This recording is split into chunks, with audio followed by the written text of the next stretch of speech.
ngoba isikhathi sambili bafowethu njengoba nasi igama lakho ukuthi nguChiliza nesibongo nguChiliza. Ngiyabingelela isebenzi yenkosi, ngiyabingelela bafowethu, ngiyabingelela. Ayikho into ebuhlungu nomuntu omayo la ezoshumayela ushumayela kubashumayeli. Manje ke namhlanje uNkulunkulu usenzile ukuthi singaba abashumayeli. Umshumayeli abe yi-1. Amen. So shumayela mase sifikile la siya khona. Amen. Apostoli besikhuluma nje sibuza umbuzo ukuthi izolo uma uxabene noma mphuzwayo uyoshumayela kanjani ngoba siyisebenzi ukuthi mase ufike esodweni uzothini uma ushumayela kanti uxabene noma mphuzwayo ekhaya.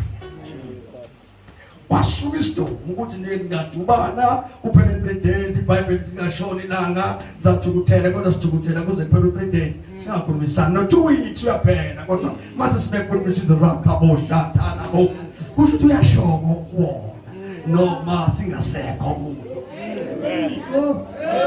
Hey, hallelujah. So siyezwe inemo sibazalwane sizobakhiwa nasocwecwa.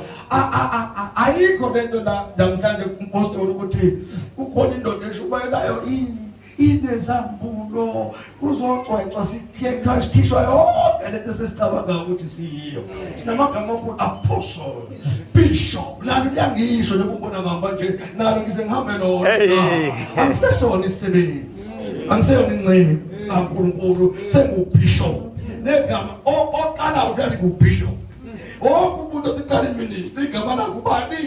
Bishop liyangidina naleli gama ngoba wonke umuntu ubishop into engekho. Shinazo abantu nje kwenkosi belale abafazini bevuka kubona kusasa uyavuka uyashumayela uxabene nomkakhe kusasa uyashumayela ukhuluma ilimi.